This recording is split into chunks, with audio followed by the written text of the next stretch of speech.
Hi everyone, welcome to Kimber Creations. It's me, Kim, and I want to show you my way of doing Lolly's, what does she call them? Memory Decks booklets. And mine are just a tad bit different than hers, and that's fine. Everybody has their own way of doing it, and I thank you, Lolly, for showing us how you did yours. And needless to say, I didn't get my sewing machine out because she did sew hers on the side where I glued mine.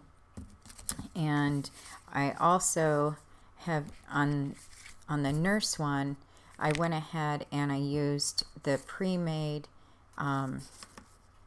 Rolodex cards.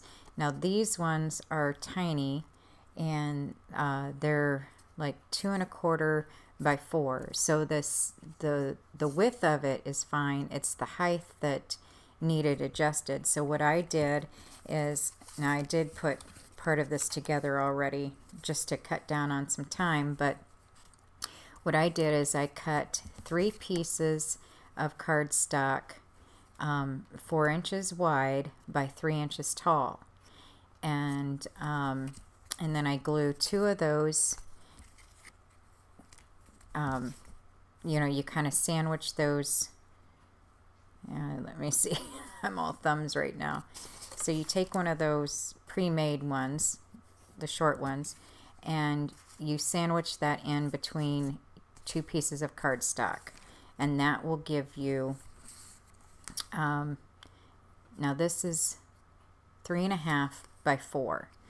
So then you'll need a couple pieces of, now I'm using just regular typing paper, copy paper, and just have a few pieces in here. It doesn't really matter how many, it depends on what you're going to be using your little booklet for. And so I just, cut a few up, and those pieces are 3 1/2 wide by 2 3/4 tall. And then I just took my crocodile and rounded the corners at 1/2 inch, and I did that to the cardstock as well. And what I do, I glue those 2 pieces together, and then I cut it. That way I know that everything is lined up pretty well. So then you're also going to, now I scored mine, and I can't remember now what she did with her little flap, but you could go check her out, and I'll try to have the link below so you can see that video of hers. But I scored mine at 3/8. I did that to the top flap, and then I also did it to the inside pieces. I guess since it's typing paper, you wouldn't necessarily have to, but I went ahead just because I have a guideline to go by when I glue this down. And so what I did then is I just kind of eyeball it about in the center of, on the edge here, whoops, on the edge here, but like in the center of the cardstock, the colored cardstock, I should say, not this white piece. I hope I'm making sense. It's been a little bit, I've been in the kitty mode lately, which is Charlie's doing really well. A little chunky, so he's eating real well. Or she, I still don't know.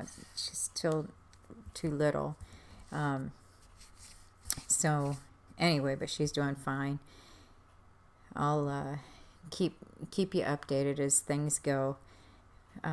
So anyway, I started gluing that, and that's why I score that, just so that I don't go, over too far. And then I just start gluing those pieces down.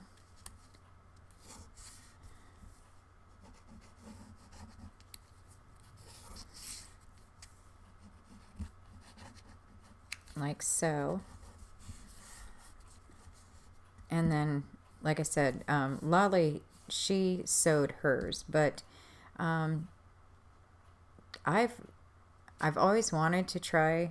I have a little tiny sewing machine, just for card. Well, what I was intending to use it for is for cards and stuff. But you know what? I've never sewn any cards, and one of these days I'm gonna get it out and play around with it. I guess I'm just a little gun shy with it. I don't know. I'm a little nervous about the whole sewing card thing yet, but so, and then for the top, you could just use a really strong glue, or if you don't feel comfortable, if you think that it's gonna come apart, which mine, I can't remember now which one I did, but I wasn't paying attention when I was doing them, and I glued the one instead of using the red line tape, and I use that because it is really strong, you know, for that front flap. And my scissors. So you just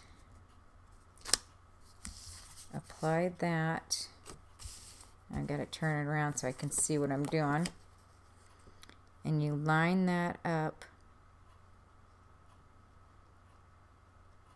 on the edge there. And remember, if you're using the red line tape, make sure you get it down right the first time, because it's a bear to try to pull up. So, and there's that.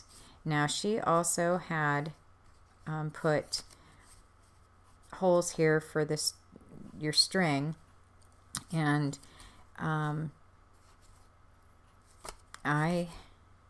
what I do is I don't know what size this is, but it's really, really tiny, and I could probably, let's see if I can find my other, I'm not sure if I can go with this one or not. Yeah, I would still have plenty of room, so we're going to go ahead, and what I would do, just because to make sure that you're not hitting the inside papers, I would go ahead and make your hole, and you kind of center it the best you can. I mean, you could measure, but I don't measure on some things.